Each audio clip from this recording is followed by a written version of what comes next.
Hello বন্ধুরা, আজ আমি দেখাবো চুলে কিভাবে হেনা লাগাতে হয়। এই যে প্রথমে চুলটাকে ভালো করে আঁচড়ে নিতে হবে, তারপর এক ভাগ গুটি রাখতে হবে। কালকে আমি ভিডিওতে দিয়েছিলাম যে হেনা কিভাবে তৈরি করতে হয়, আজকে দেখাবো কিভাবে লাগাতে হয়। এই চুলটা গুটি রাখলাম। হেনা করলে চুল পড়া বন্ধ হয়, চুলের খুশকিও যায়। প্রত্যেক মাসে একটা করে হেনা করা উচিত, চুল ভালো রাখতে খুবই কার্যকারী।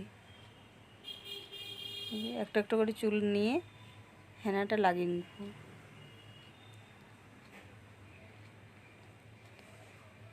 এইভাবে পুরো মাথাতে লাগিয়ে নেব হেনাটা। আজকে হেনা করে ধুয়ে নেব, শুকিয়ে গেলে তারপরে কালকে শ্যাম্পু করে নেব। একদিন পরে শ্যাম্পু করলে ভালো হয়। এইভাবে আমি পুরো চুলটাতে লাগিয়ে নেব।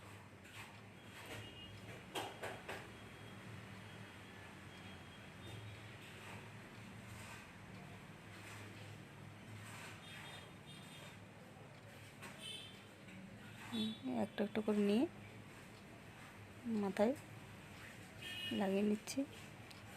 স্ক্যাল্পেও লাগাতে হবে আর চুলও লাগাতে হবে। এই যে পুরো চুলটাতে লাগানো হয়ে গেছে, হাতগুলো লাল হয়ে গেছে। তাহলে বাই বন্ধুরা।